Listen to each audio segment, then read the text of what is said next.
Okay.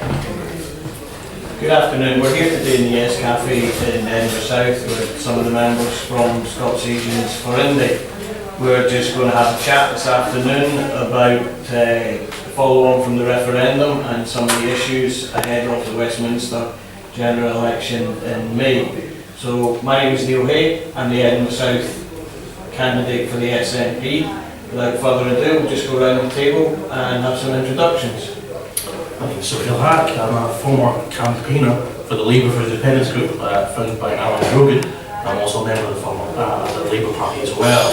I've been campaigning on and off for I think the last 10 years, involved with anti-fascist and racist groups and the anti-war movement as well. Hi, my name is Nicola Gunas. I'm one of the facilitators for Scots Asians for Yes, a campaign group that was set up along with Yes Scotland. I've been a member of the Scottish National Party for nearly 4 years. In my other life, I am a PhD doctoral researcher looking at equalities and young people in schools and communities. Hi, I'm Roland Tagore. I'm a member of the Scottish National Party, like you get. Also got involved heavily with the Scots Asians network that you get part of during the referendum. I wasn't terribly involved in politics before, but when the referendum came up, I really did move up into the fifth gear and have been there ever since. Good stuff, thank you. I think probably a good place to start is an article, second recent occurrence that's in the paper today with regard a form of defection to Labour. So having read the story this morning, what thoughts do you have on today's occurrences? Well, to be honest, after the last one, I did think that we'd see something like this again. I think there may be more to come. I think that this has been, how do you say this tactfully? I mean, there's a bit of playing politics here, isn't there? I mean, this, if I understand it correctly, this gentleman used to be part of the Labour Party, and then he went to the SNP in 2012? No, he's wanted to be nominated as a councillor for Govan. He didn't get the support of the branch, and shortly afterwards there was the vote for NATO at conference. He used that opportunity to jump back to Labour and then denounce the Scottish National Party. It just seemed very, interesting, the timing to make a point. The stance that was taken then around the NATO issue, and he left the SNP to go back to Labour at that point, on what grounds? I think again he just he felt there was a lot of racism in the Scottish National Party among the activists. There's a group of men, 50 years and above, who feel from the Asian subcontinent who've lived here, who've worked here, who have contributed to society. I will give them that, and they have worked hard to gain that political voice. But there is that sense of entitlement that they should be rewarded for their services to politics, regardless of what party they belong to. And they seem to pick and choose. If they're not successful in one, they will transfer to another. It's a pattern I've seen, and I don't know if Sahil or Moni have observed the same sort of patterns. I think I'm trying to look at it from a political perspective. I'm a former student of international relations, and I think these scaremongering stories tend to pop out all too conveniently. I think one thing that's apparently the bloc minority vote, the BME vote, has switched, and obviously Mr Blair has done a service for that, for the SNP, and it's because of that we've seen a huge migration of minority switch to the SNP, not just on the issue of Iran or issue of each other and so forth and so forth. Later on. That's the key issue here, and that's the key issue that Labour is having to reconcile over and over again. that that it's lost its hope. It's people are switching to the SNP because they're no longer just a nationalist party, and there are a multi-party party that's considered they're interested in more than just the national interest of Scotland, but everyone in Scotland. I think that's the biggest issue across, and I think what it's mentioned is really to the heart of it. There have been individuals who've been for a long time. Traditionally, PME communities attract themselves to the Labour Party. The Labour Party was the values of multiculturalism, the party that pushed it forward.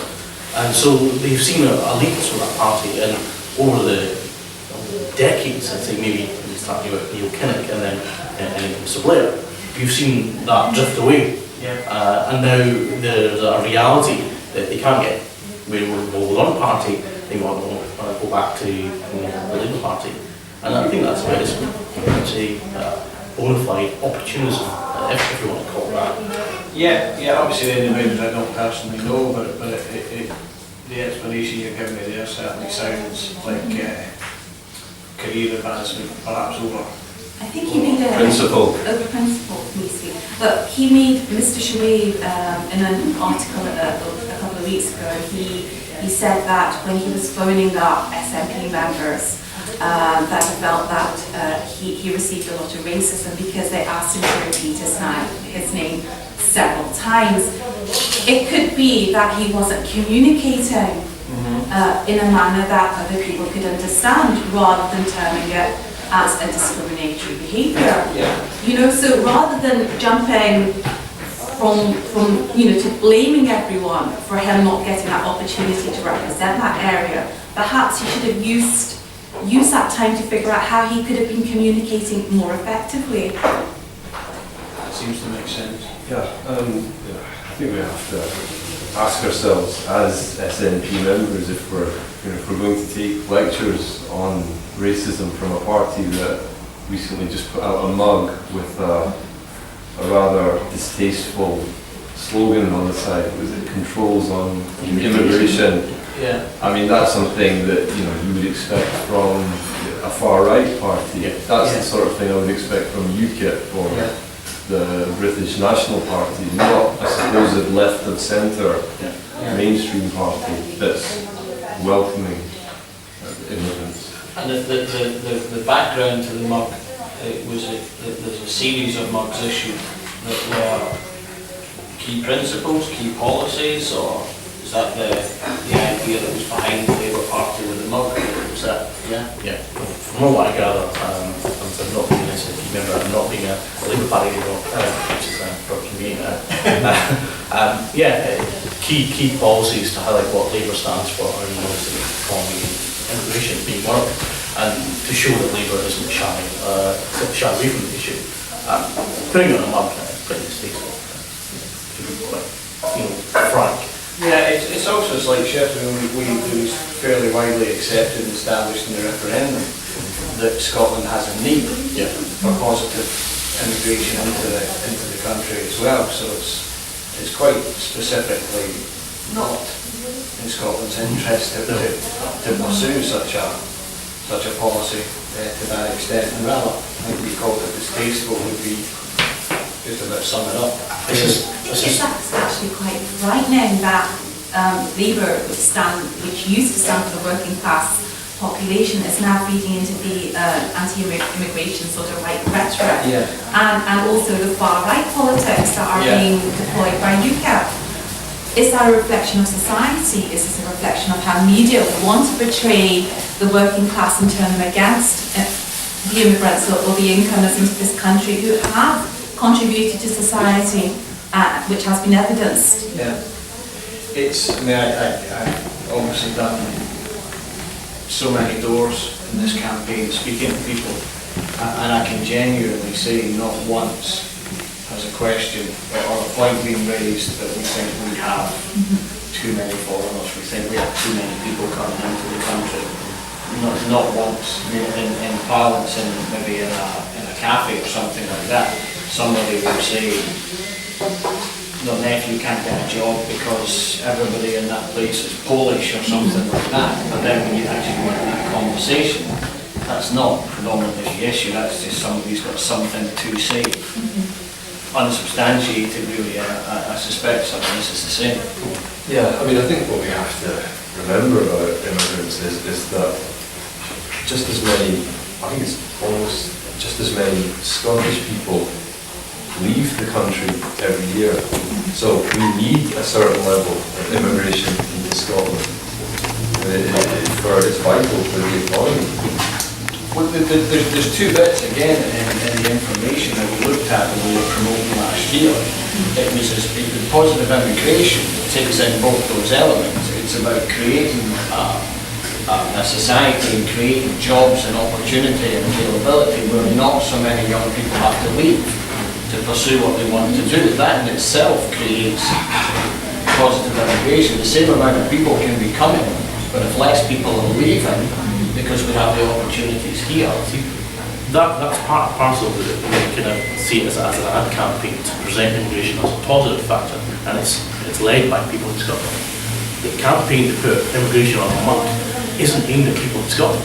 It's aimed at the rest of the UK and the votes that the Labour Party want, which is the fundamental reason why that we went on that campaign with Labour for Independence, was that Labour in Scotland was marginalised. It was just put to the back burner. Of course, Joanne Lamont did a service and confirmed that before she left. And that's the fundamental reason, is that every policy, every direction, the Scots are being left to the side. And it's the interest of those sides of the border in the UK that we put forward. And it may be a concern. In fact, if you look at the areas around the UK where immigration is supposedly an issue, you'd be bewildered to find that actually most of these areas where people have a problem with immigrants, hardly any immigrants actually reside in these areas, so they're actually all white areas. So that tells you that the popularity, the issue with immigration is actually only in areas where there's no immigrants. Right. You'd think that London and really high metropolitan areas would have huge issues with immigration. No, it's actually the opposite. So Labour is going for those ones. They're going for Americans. They're going for the prosperous areas. Middle class, and just recently you'll headline from Mr. Miliband is appealing to moderate Tories. I thought I'd never hear that line, and that tells you how far the Labour Party have moved over to the right. This idea of being centre left is nonsense. It's absolute nonsense. The Labour Party have been a centre right wing party for a very long time, and I think that the only people that can't grasp that are the core Labour voters who are genuine, that believe that the party will somehow turn around and be the party that was 100 years ago. That's an interesting point, because my own personal view is that the thing that terrifies the Labour leadership about this election is that they're going to be exposed. They rely on the perception by the man on the ground that they are a left-wing party still, when the Labour leadership clearly are not. They're centre-right neoliberalists. If they're in a position where they're leading a minority government, they'll be able to push through right-wing measures and rely on Tory votes, or they can go left-wing and rely on, hopefully, a large block of SNP MPs. And they'll have no one to blame for themselves if they choose to push through right-wing measures. So hence what I'm saying, they'll be exposed politically for what they are. And I think that's the thing that terrifies them the most.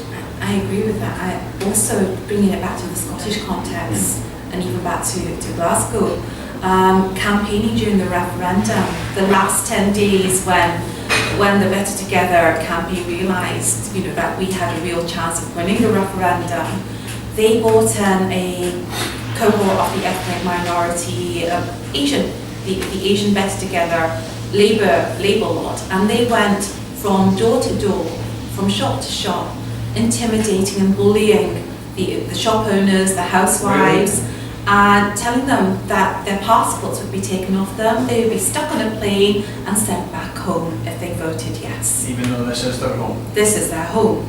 And to see them doing that horrified me. People ended up, we spent a year and a half building up trust and rapport, and in those 10 days they completely scared these people so much that they didn't know how to vote. I mean, we had to go back and work very hard, And I'm delighted to say, as a campaign, we got 64% of the ethnic minorities to vote yes. But still, it's the 36 that didn't. That, you know, we feel we let them down. We let few win. We're not going to let that happen this time. And the SNP are targeting all the same groups. And this, you know, to how do you say it? To ensure that that doesn't happen again.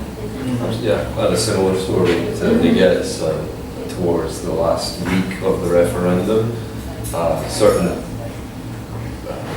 Labour MP and his wife attended one of the mosques in Edinburgh and proceeded to put the fear of God into the people who were attending the mosque, to the point where the imam requested someone from our side go in and talk to these people who'd been scared out of their minds, because although he wasn't necessarily on side, he knew that they had been lied to, and it was, you know, too much for him. You know, it was levels of intimidation. Yeah. It was horrifying to observe. Absolutely disgraceful that you're resorting to intimidating, you know, elderly women that they're going to be put on a plane back to the Indian subcontinent. And because these stories had happened in like Africa, I think from Uganda, it was very easy for them to sort of like awaken those kind of fears and, you know, to bring all that historical angst of being,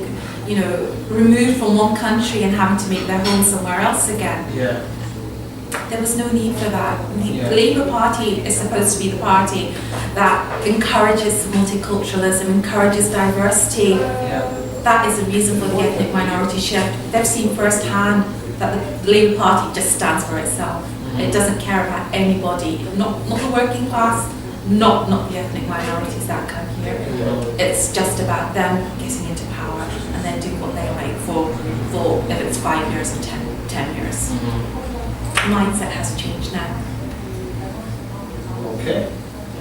From there, if we have a bit of a chat about how you came to the current position of your political beliefs, like maybe where your ideology began in the first instance and how you've that progress in that travel has happened. I've been political since I was 16 years old, putting aside my academic background. I think what culminated was probably in the Iraq War. I think not just the Iraq War, but it was the election of the Labour Party after such a notable period of Tory rule. And what we saw was a glimmer of hope, not just among centrists, but of those on the left, the trade union movement, and even on the far left, if I want to call them far left. There's no such thing as certainly in Scotland anyway. There was a sense of joyous hope that there was something different now. Blair was certainly an unknown figure, he'd been in for a while, but I think the reality started to come to fruition when Labour completely abandoned everything. The removal of Clause 4, you know, and the somewhat token gesture that they were now a democratic socialist party. I think we'd put a guess that the socialist element was removed from the virtual constitution. That was a change, but Iraq changed me. Iraq came an anti-war campaign on the Stop War Coalition, and I think it's one of the largest anti-war movements literally in Europe. Understanding that goes far back, right back to the Vietnam protests, and through there I became active on the left, non-affiliated to any party. I didn't join the Labour Party until later later on. I still had reservations of the Labour Party. The Labour Party has really amazing figures. Just recently, you've still got people like Dennis Skinner and Jeremy Corbyn. You've still got the late Tony Benn. I'm at Benn, not Blairite, I'm at Benn. And these people are the people who shape the party, but unfortunately, it's to quote an academic, but the Blairite sharks have now sunk the party completely, and that's the problem. And do you feel that, I mean, you're naming people there who are at the closing end of maybe their political careers. Do you feel anywhere within the Labour Party just now there's an undercurrent coming of talented politicians that might move the Labour Party back towards some of those previous beliefs, or do you feel that it's just completely lost now and irrecoverable? Quite openly, no, not at all. It's just in Scotland, the Labour Party has huge problems, namely that every activist, young, enthusiastic person isn't involved in the party, so it's got huge membership issues.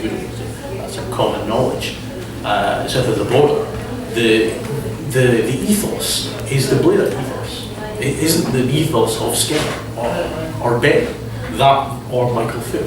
That's gone now. So we're talking, the people who get onto the Labour Party are because they want a career in the Labour Party. It isn't about being, a champion for rights or for workers or against racism. So it no longer has those deep-rooted values that once about justice and fairness that the Labour Party was founded on.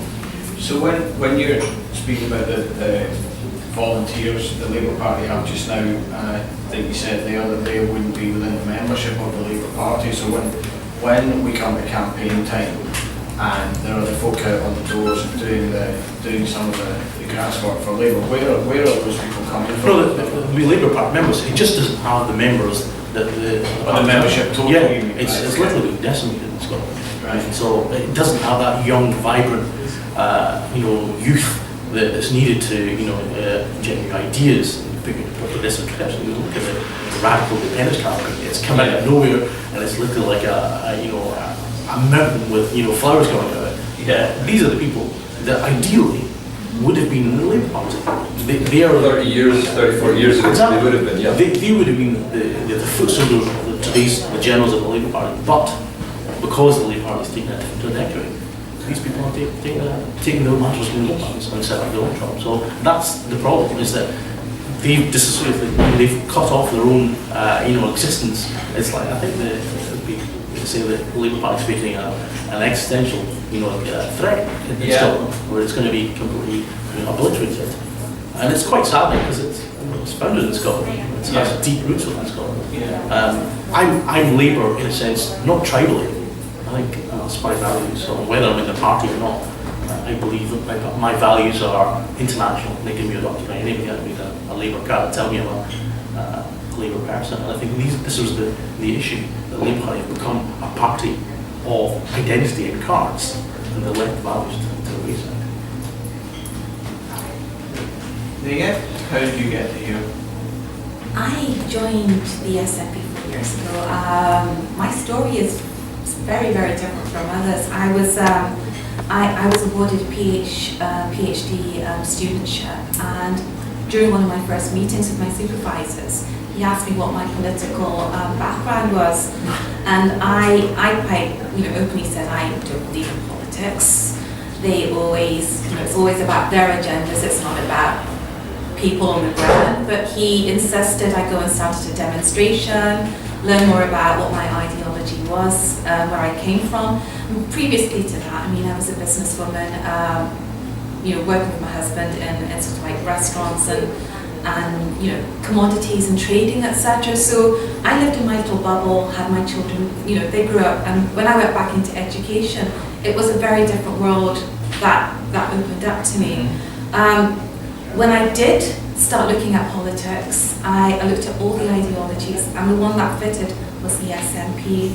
I got involved very quickly, and it was at the start of the council elections, and it was a canvassing. It was going around from door to door, listening to people's stories, people opening up and telling you, what is wrong, what is happening. They talked a lot about potholes and councils not doing what they were, promised to do, and that came more and more, again, a pattern of like people not being satisfied. And the European elections came up after that. I got very involved with the canvassing for that. And then Scots Asians for Yes was set up by Yes Scotland. And that was when I think a group of us just sort of like went, we have a very important role to play to encourage people from ethnic minority communities all across Scotland to have that voice. Because having found mine and realising that, we could play a role, I wanted everybody else to feel that same kind of like ownership. Post-referendum, the Westminster elections came up, and it was, again, we were encouraged by the SNP Women's Officer to get more women trained up and to apply to be on the vetting list, on the approved vetting list, and to put themselves forward. And as I was the Women's Officer for SNP Pollock Shields branch, I was encouraged to go through that process. I got myself on the approved list. I got another female member on the council list as well. So that was step one. And then I said, well, put yourself forward. You can get yourself nominated in various seats. You don't need to stick to one. You need to go out and you know, it's about breaking stereotypes. It's about being seen. And you know, so I went and got myself nominated in 5 areas. They were gasped with horror when I related that story, thinking, she must be power hungry.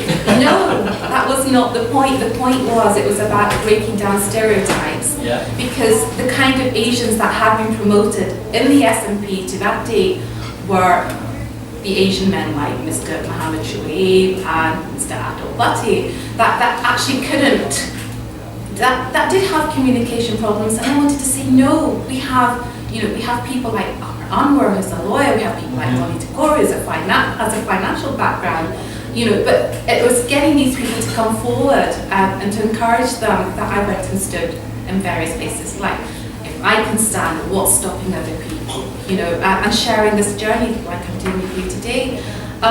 What was very interesting and very humbling was that I came second in place to Alison Hewlett in Glasgow's central seat.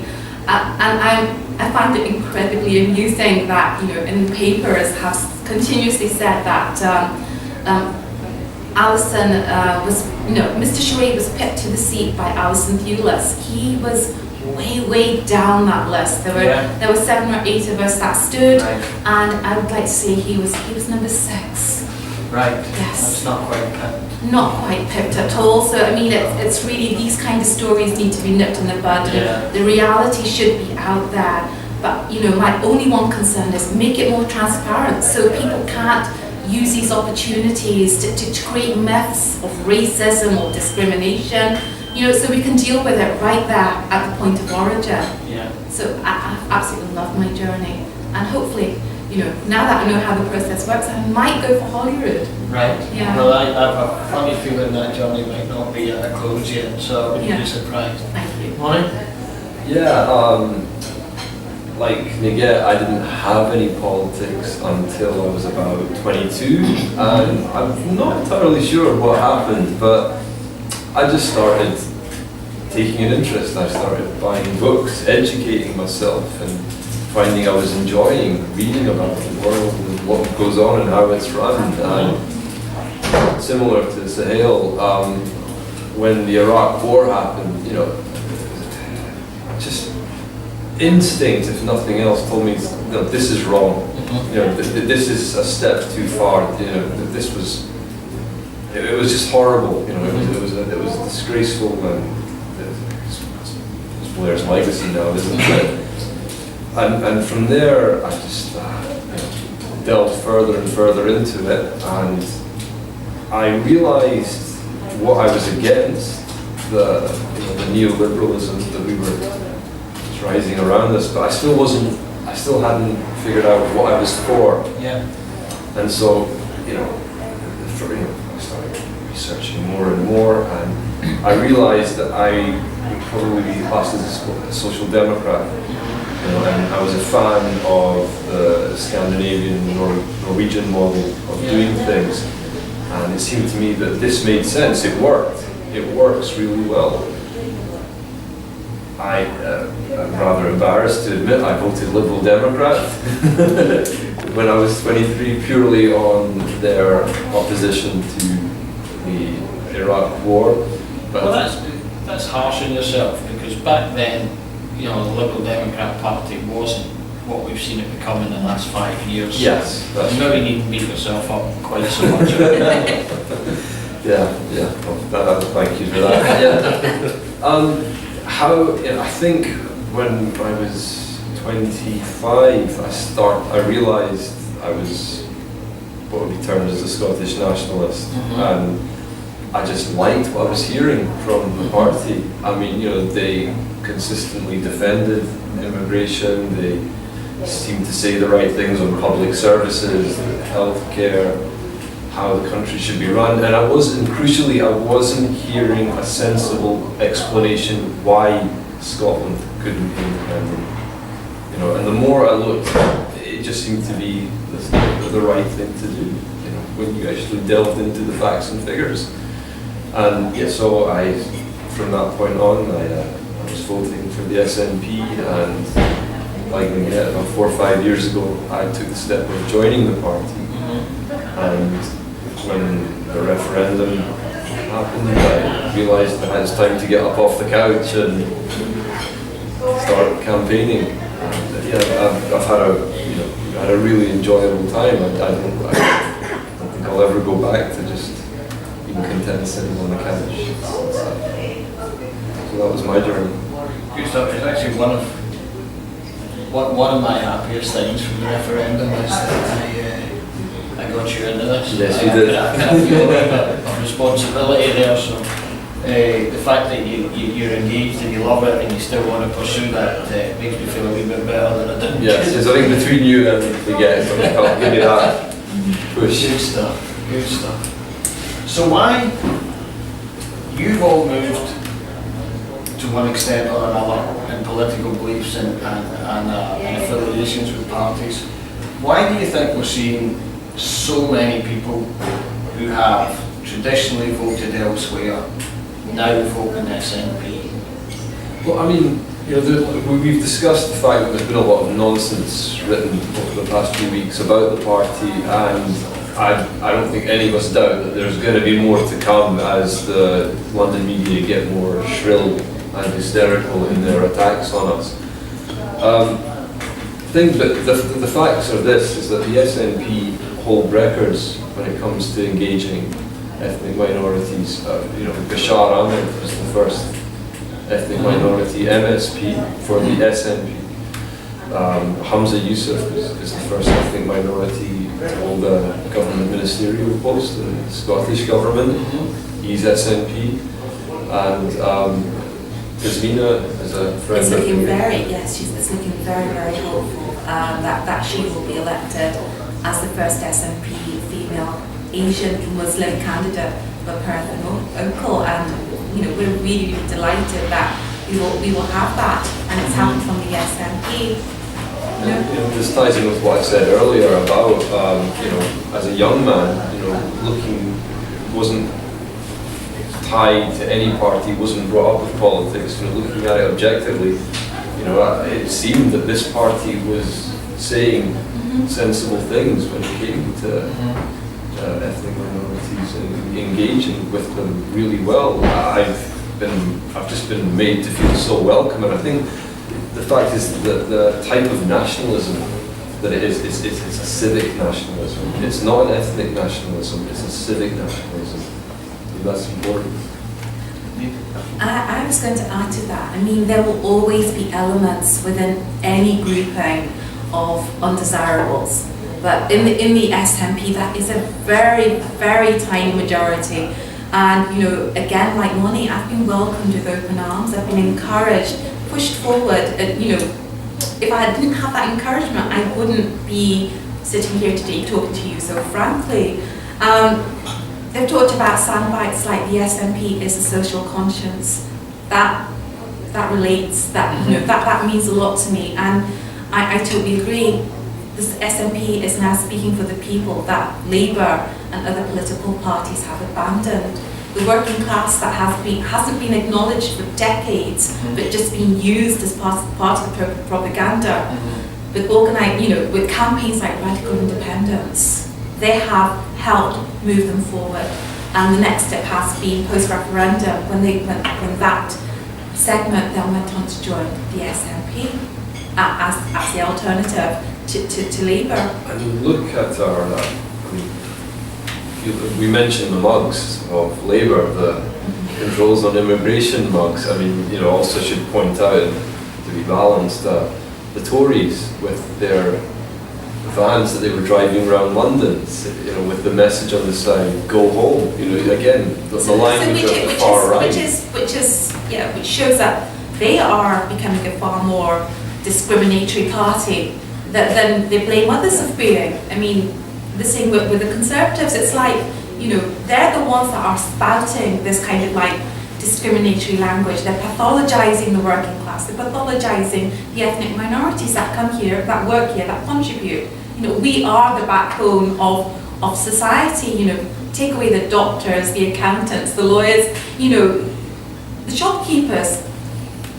You know, you'd have to start again.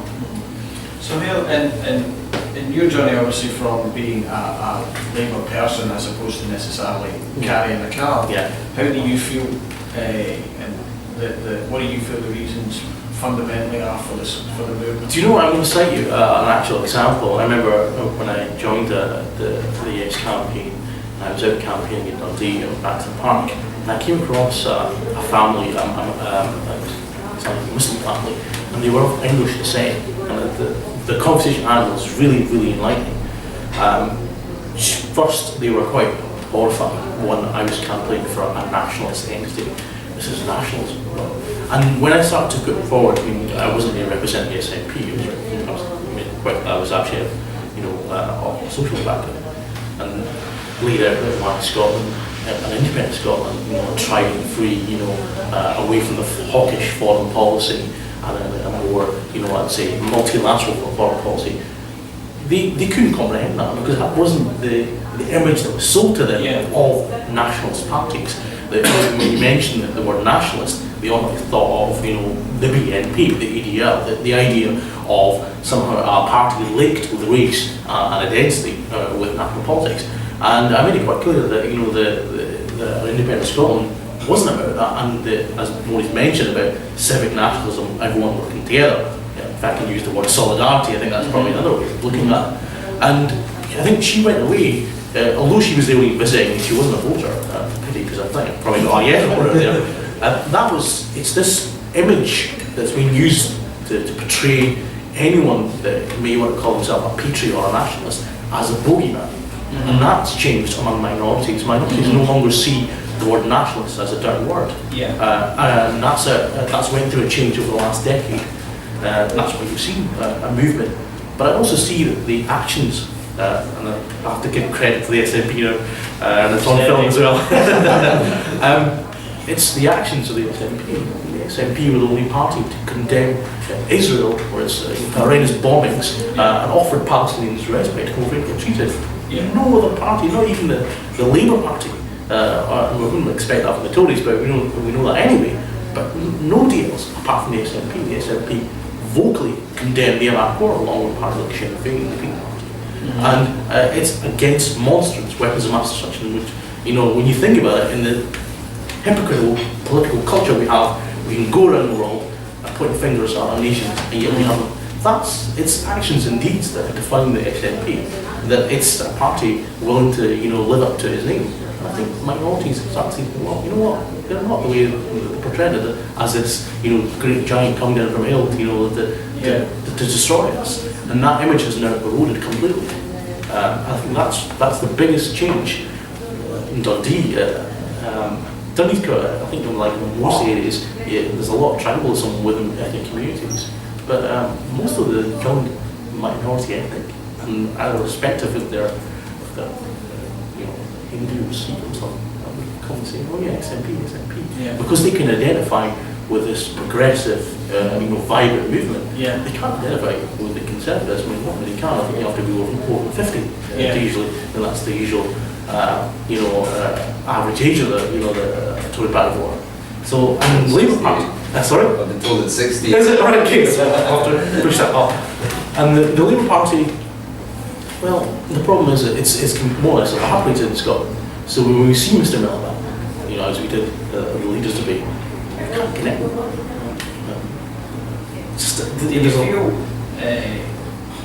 Do you feel then, obviously, because we have what's established now as a branch of the Labour Party, we have Scottish Labour, do you feel that in the tact that they have at the moment, they can make inroads into reaching out to the electorate at all? not at this late day. It might be another 10 years that they can develop that capability, but they've literally decimated all those roads over. And I said Blair is a fundamental instrument in destroying what I would see as the Labour left. And what you're left with are those, as Moni, I think said, as the advocates of unfettered free market neoliberal capitalism. They're no different from what we see on paper as conservative or as Labour. In fact, why you'd want to vote Labour when you can vote Tory, because they're more or less exactly a shadow of each other. Austerity light, Mr. Balls, or you can have full austerity, or you can take the pain full time, or you can take it over a long period. I don't see the difference. So they're hate to quote Mr. Galloway, but they're two cheeks of the same backside, and so they are. And that's the problem. And ordinary people now realise that, whether you're black, you're white, you're Asian, they realise that the established parties are part of the problem, not part of the solution. I mean, I think what they're, just to add what the sales say, is that what they're actively doing, and which is something that I had to get involved against, is they're dismantling the best of British life. They're as I said, I'm a social democrat. I believe in strong public services. When you lift people out of poverty, you create a better society. And so whereas the SNP want to protect public services like the NHS, we're seeing it being dismantled in England. And ironically, I think that we're the ones who are basically trying to protect traditional British values. The Scottish nationalists are trying to protect traditional British values. What our parents and grandparents grew up with in this country. There was a point came in there I took a note on about when you mentioned the Conservatives trailer that was going round the Go Home, etc. as well.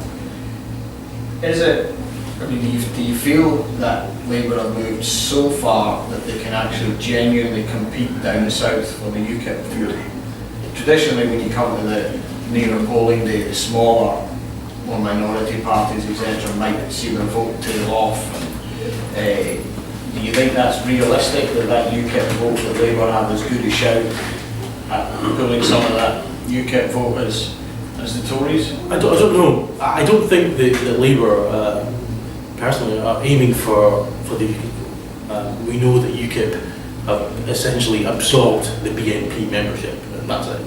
Mr. Griffiths has went kaput, and as a result, anything from the kind of post-EDL has been folded into UKIP, despite what Mr. Farage would say. We know that's not true.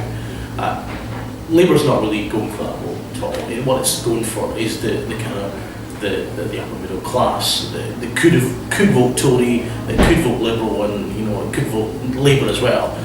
So the swing voters, because the way I see it is that people who vote Tory, and it's the case in Scotland, people who voted Tory in Scotland have voted Tory for the last 15 or 40 years, and they'll never change. And they say that there is a certain age demographic in Scotland as well. I would say that soundbite would be the same in England. But there is a block voters, a swing between Tory, between Labour. I think that's what Labour really is heading for. I think with that comes back to what you mentioned about the Observer front page, with Miliband, it's reaching out to what you call moderate Tories. Is that Tories? Yeah. It's very much aping that same kind of language to get to those voters, the same kind of policies that, it is against, we need to preserve our British values, but nobody wants to try and pin them down. Nobody seems to actually know what that means. They're getting taught in schools south of the border. And again, the same sort of arguments come up, what do they mean by British values? It's just how about just teaching honesty and decency and integrity and getting young people to talk about using common sense frameworks? They work just as well. And if you look at religions, they use the same kind of moral and ethical frameworks. It's just very interesting. When we talk about ethoses, what do they actually mean when you unpack them? So I was point there a minute ago about the Conservatives being a Conservative vote, and that is it. Where do you feel that leaves the political voting that we're hearing more and more about in the run into May, where we have specific seats where voters of a certain party might be asked to vote for another party. And so how do you feel on the tactical voting front? I think there's scope for a lot of confusion there. I think that what Sahil said is correct, is that you'll get a lot of Tory voters who are, actually, to their credit, their principle. Yeah. They believe in what the Tory party says and does, and they're not going to lend their vote. I suspect you may get people who have voted Labour voting tactically before you'll get Tories voting tactically, because you'll be able to confirm this, but there seems to be a rampant hatred of the SNP that blinds them. That's not a new thing, I think. No, I think you're right. I just read this recently that there is rumours that Labour voters will be asked to vote for people they would normally vote for, purely to keep out those north of Hadrian's Wall are coming down to change everything. But yeah, the Tory voters have always been the same. In Scotland, the percentage of Tory voters have always stayed the same. So it's always been the battle for the middle ground. It's quite interesting that the UKIP voters are looking for the same ground, but they're also looking for what I would call is the white working class vote, particularly south of the border. They've not made much inroads in Scotland. I would sort of still be worried, because we discounted them last time for the European elections. We saw David Coburn really as a caricature of everything that we would never want to be part of Scotland, and then he won third place, which was a wake-up call to say that the people on the ground do want change. Why aren't we listening? Are there issues that need to be addressed? I don't. Perhaps those south of the border are one step ahead towards that kind of political posturing, using that same kind of language to get the voters that they think are on the fringes that might be gathered in. Maybe in Scotland we should start addressing the questions that caused 140,000 people in Scotland to vote David Coburn, and we do not want to let UKIP in through the back door, and that it could happen. Yeah.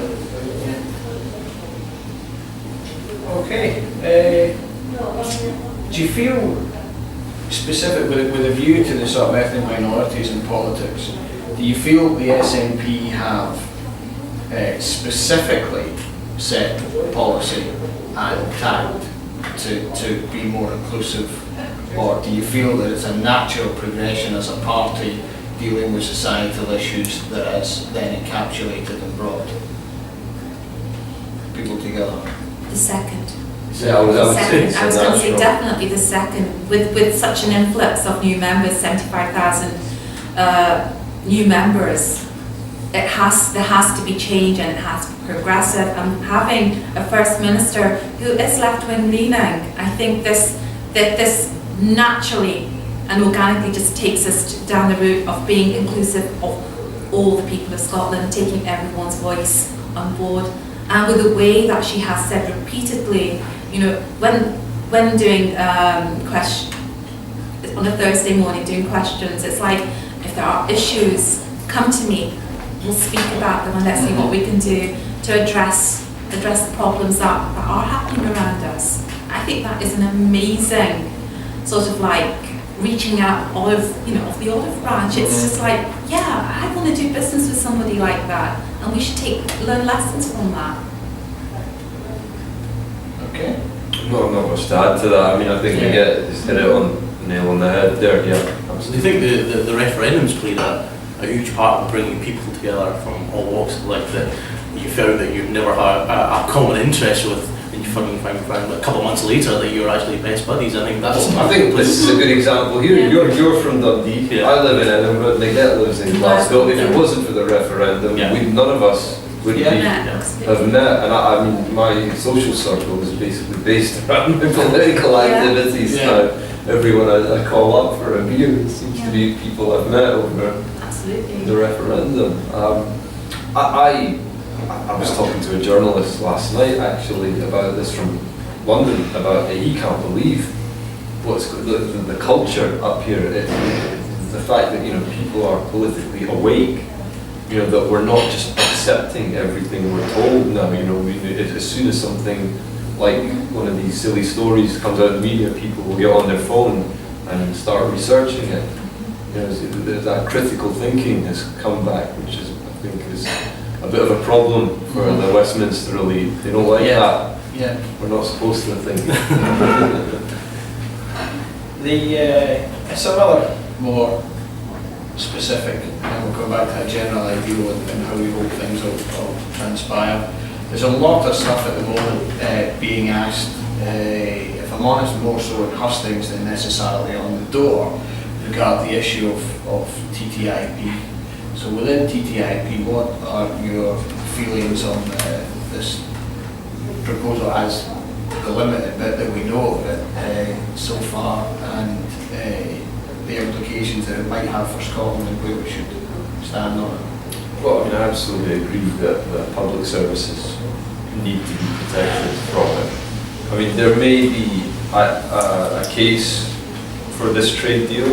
I'm not against it, you know, 100%. If it, you know, if it does good, if it creates jobs, if it perhaps means we rely less on financial services in this country, then perhaps that can be a good thing. However, I'm absolutely against public services, you know, being sucked in to this deal, you know, and mixed up along with it. I think that. So I think that the SNP's view is that the NHS should be protected from it. Yeah, I absolutely agree with that. Absolutely, but currently it isn't protected from it, which is deeply concerning. Which goes back to the point about, you know, being a big strong believer in public services. This is exactly the sort of thing that pushes people away from the Westminster parties, you know, when they do things like this, and you know, without really checking, you know, to see if is this what the population wants. Yeah. I mean, it requires 28 countries in the European Union to sign this agreement, but when all the parties that are involved in the negotiation of what the terms and conditions should be, and they're all agreeing very much the same thing, you know, what kind of say do we as the public have? I mean, it's again like with fracking. There was an outrage, I think 90% plus were against fracking, but licenses were sold to companies all over the country. I mean, like, is it Ineos? So I don't know the... I know what you mean. Yes, in Falkirk. You know, so it's like, how much can we as the public actually affect change? And again, we've been seeing the kind of selling out of public sector organisations.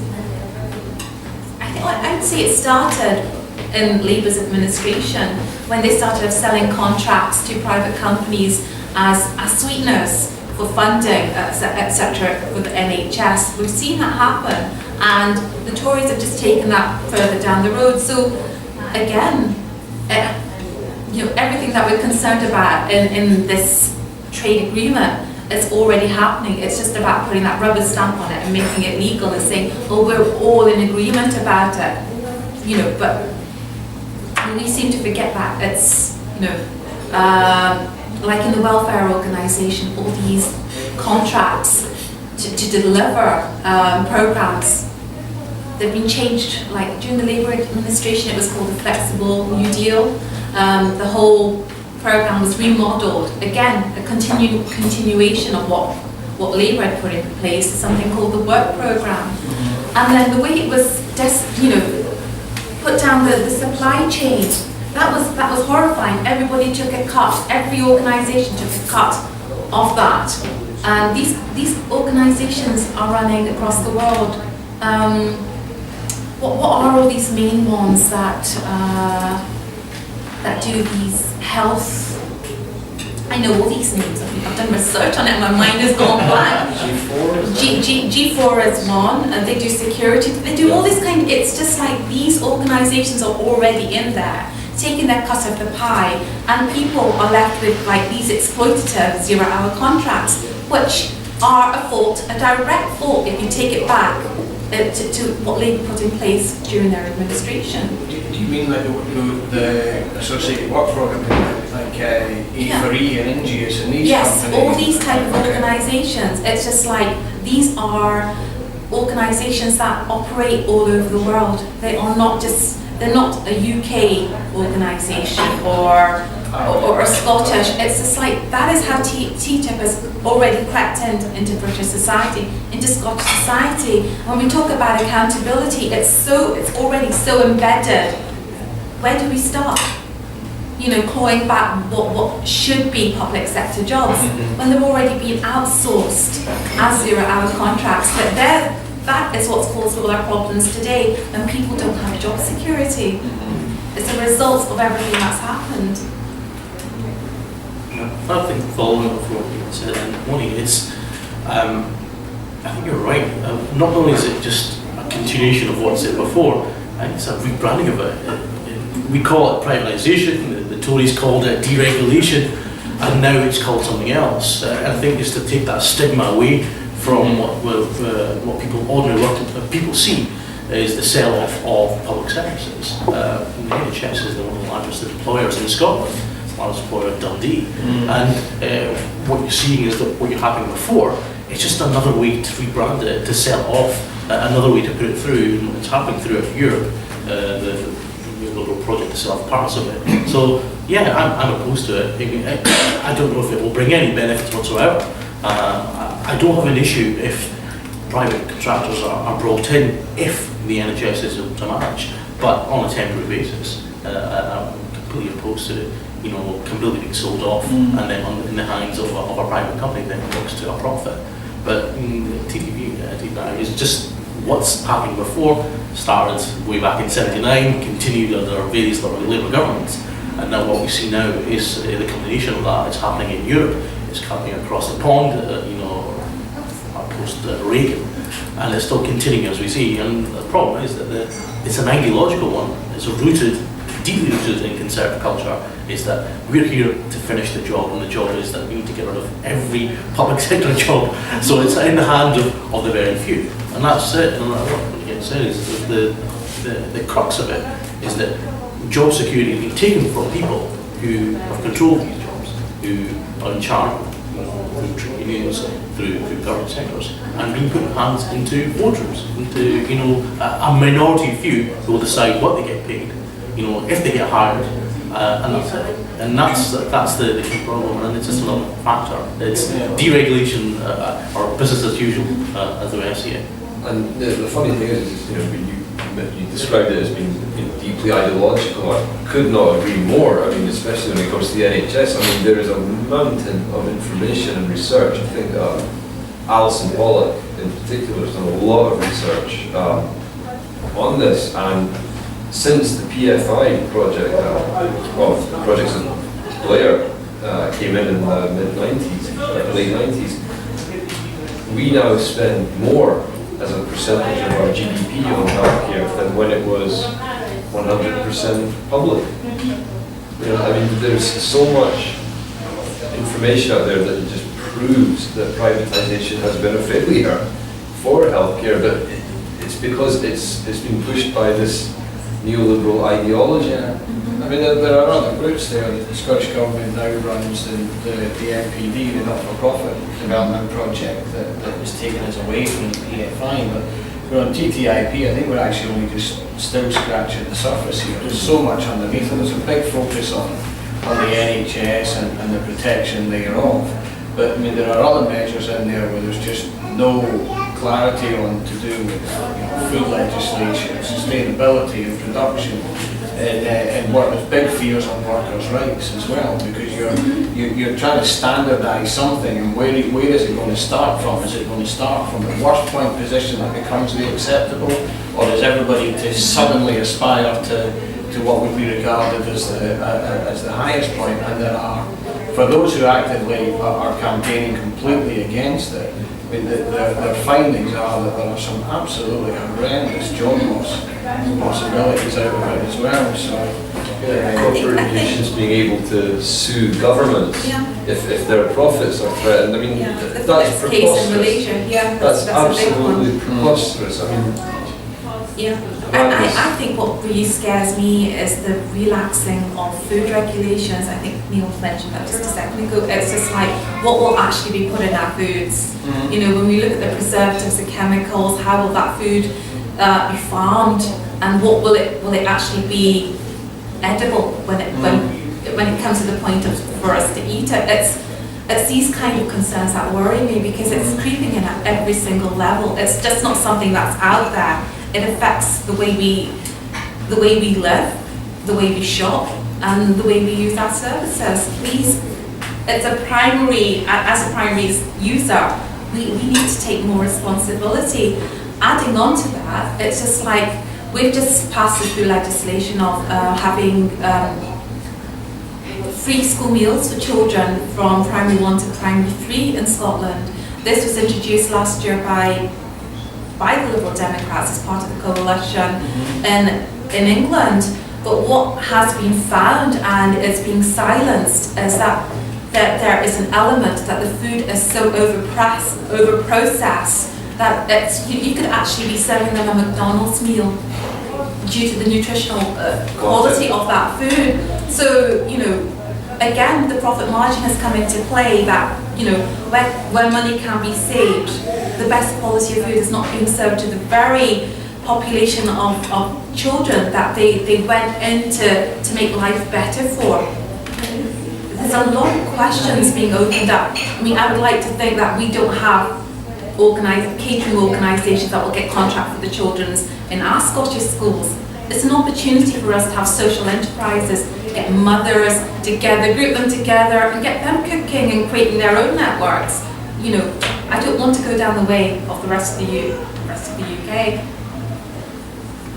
Because this is our future of our children. If we don't take responsibility now, we keep seeming to farm it out to all these other professionals and organisations, and then, you know, it might be too late for us to say, well, we want to say in this, because there's so much legislation already in place. It makes it very difficult for us as people on the grassroots level to cut through that bureaucracy. No, they're very good points. One of the other key bits coming into this election is obviously the issue on austerity, how we deal with it, what options are out there for whether we stay within it. You mentioned austerity light, austerity max, no austerity or whatever. We're told also that the austerity measures have worked so far. So in opening out this bit of the conversation, do you think those austerity measures and where they've taken the economy to, the improvements, alleged improvements, are tangible with ordinary working people? Do you think people feel the benefits of these austerity cuts as we are told they have worked?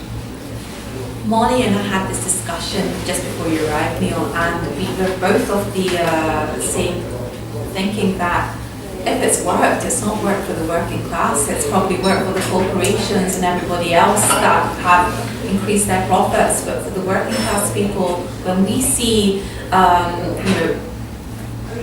football fans taking in bags of groceries with food banks outside, like for example Celtic Football Club, it makes you think, what is happening here? So I don't think the austerity measures have worked, or if they have not filtered down to the people that need it the most. Yeah, I would agree with that. I personally don't agree that the coalition's economic track record has been good, and that's backed up by some very credible economists. Paul Krugman, a Nobel Prize winning economist, he spoke out about this a couple of weeks ago, made it, I think, into at least the National. Wouldn't be surprised if it didn't make it anywhere else, where he pointed out since the coalition came to power, their economic track record has been actually extremely bad, and he blasted the media for being so easy on them, for not taking them to task or challenging them. on their abysmal track record, and so the last 2 quarters aside, the record has not been good. The deficit is higher. The economy's been yo-yoing. There's nothing I can see to really be proud of there at all. But we also know from other far better economists than George Osborne that, like Joseph Stiglitz, Bill Clinton's former economist, that he's made the point several times, including one of his books, that having good, strong public services leads to a better functioning, more stable economy. I mean, since the neoliberal experiment began, we've had constantly, instead of slow, steady growth, what we've had is an economy that yo-yos up and down. And every time we're told boom and bust and can't carry on. Yeah, absolutely. It's so, I mean, I don't accept that the coalition's record has been good. Not at all. I think when we talk about economic recovery, we've turned a corner. I mean, if you look back how many times George Osborne's turned a corner, if you look at every time you turn a corner, you'll realise we're actually going around in a circle. And that's the reality of it. Most of the economic boom or economic recovery hasn't really happened out of London. So that's the figures, and that's the biased figures that we see. As soon as you move beyond the great metropolitan areas of the UK, it's the same as before. And if you look at Scotland, it's highly, high public sector jobs, and those public sectors that were basically axed. Each public sector equates to a job in the private sector law. So essentially, you cut someone in the public sector, you also cut someone in the private sector. That's 2 jobs that go. So you can imagine the impact it has in Scotland. The jobs that have come in, we know have been mentioned is the temporary workers, the 0-hour contracts that Osborne is now loving as the great miracle recovery. People go in, they work for 2 months and they get laid off and they get hired back on. That's not work. That's being used when you feel like it. It's the culture, as the American culture, the hire them and fire them culture that's come over to the UK. I wouldn't see that as a form of recovery, and that's why it's been lauded, as you said. It's not really, there's no recovery, and I don't see any recovery at all. I don't think the system works. I never believed in the trickle-down effect in the first place. I think that was a dead horse with that one. It's the other way around. But for me, and certainly the Stiglitz approach, which I'm pretty sure he's a Keynesian, he takes a Keynesian approach by putting in, you can't get people to recover, buy goods, and boost the economy when they've got no money. So it's a simple analogy. Is that you've got to spend, and I always use the analogy and compare it with today. Is go back to the post-Great War.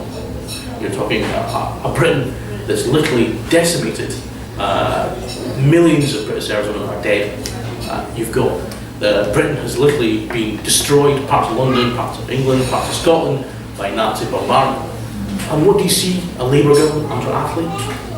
They nationalise, they spend like crazy, and they take a humane approach to that you have to invest into people, not corporations. And what happens, you go for the golden age, and it builds up. It worked. It worked, And, definitely. And that's the approach that you're taking, is that you put in, not take out. I think part of the problem, and I think when I mentioned that Krugman blasted the media, I think what he was getting at, if he didn't actually come out and say it, was the fact that it can be confusing for the ordinary person, because what's happened is there's been this sense of urgency around the deficit that's been created, that we have to pay this off yesterday or else the world will come to an end. There's this climate of panic that if we don't get this paid off when George Osborne says we do, that something bad will happen, and nothing bad is going to happen. All countries have a run a debt. It's not an abnormal situation. The debt post World War II was enormous compared to GDP. I mean, and the people in the Labour government at the time didn't look at that. They looked at the needs of people, and they were bold enough to say, we don't care. We're going to focus on what we feel is best. And that's the issue here, is that back to this ideological, it's almost zealous attitude of the Conservatives, is that they want to finish what started in '79, and they'll use every month, every year to chip away at that at whatever it costs. And as I say, there's no timeline. We can spend this over 50 years if we wanted to. I think we just paid off the debt from World War II to the US under the Marshall Plan. Why not spend another 50 years to deal with this? There's no issue, there's no rush.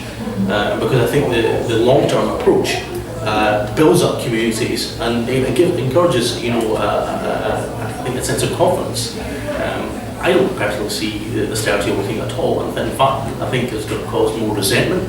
And you might have to quote me on this, a bit of a Russian-style revolution, against the elite, and we're seeing that in Scotland. I don't think we've had a revolution in Scotland. I think we've had a velvet revolution in Scotland now, and people in Scotland are now so hungry now for politics. You give them something, and they want to know everything about it. That's the political elite in Westminster despise that. What's interesting is that during the leaders' debates, Nicola Sturgeon, very openly and plainly spoke out against austerity. After that, her popularity in England went through the roof. Yeah. There is, a lot of people recognise that what she's saying makes sense. Real term increases in public spending makes more sense. There's a lot of credibility behind her speaking about an asset-based model.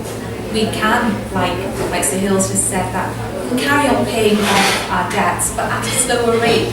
But we need to start investing in our people, because we've seen over the last 5 years what the results are of a model that's gone incredibly wrong. Well, we're nearly sort of coming towards the end of our time here. There's more background noise here. It's a busy cafe. This the Yes Hub, and there's actually a folk music jam comes in here in some of the afternoon afterwards. But what I'd like to just close on is a question for you all.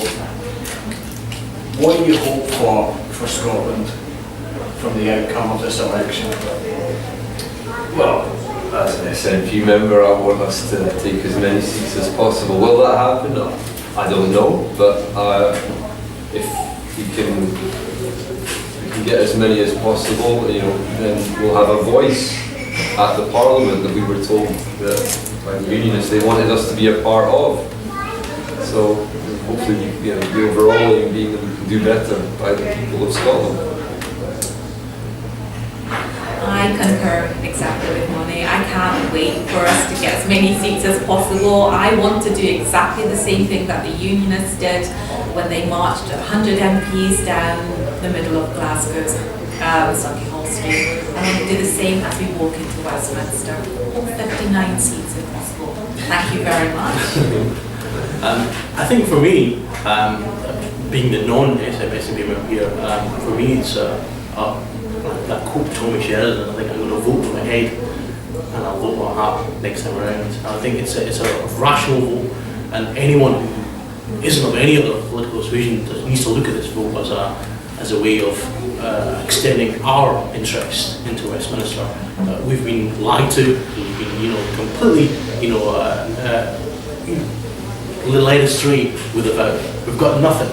So at least we can take the democratic approach to extend our interest into Westminster. It's our right, and I feel that certainly the SNP is in the position. It might not always be in the position, it might be another party, but certainly today, certainly tomorrow, and certainly on May the 7th, it is the only party that can challenge that. The consensus, this stubborn consensus of Westminster, and put our interests and the interests of Scotland forward. And that's why I'm going to vote for the SNP. And it'll be quite an interesting, and there's many of the issues, the House of Lords, the decrepit, undemocratic, the monarchy, and of course the foreign policy, which is close to my heart. These issues will be well represented by the SNP. I know they will be for some time, and I think it's going to be good on the 7th. Certainly looking forward to that as a member.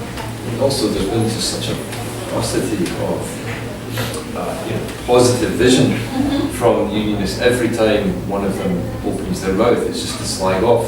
Yeah, we get thousands of new members. Let them keep going.